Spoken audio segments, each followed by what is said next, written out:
Welcome to Shopware tutorial. In this, we learn how to display different listing layout on listing page.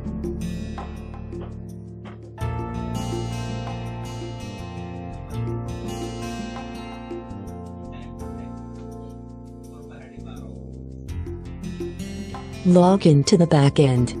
Go to Items then Categories. Select categories you want to change.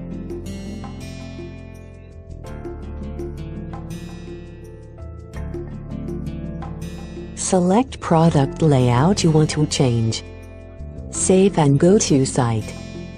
Refresh the page to see the changes.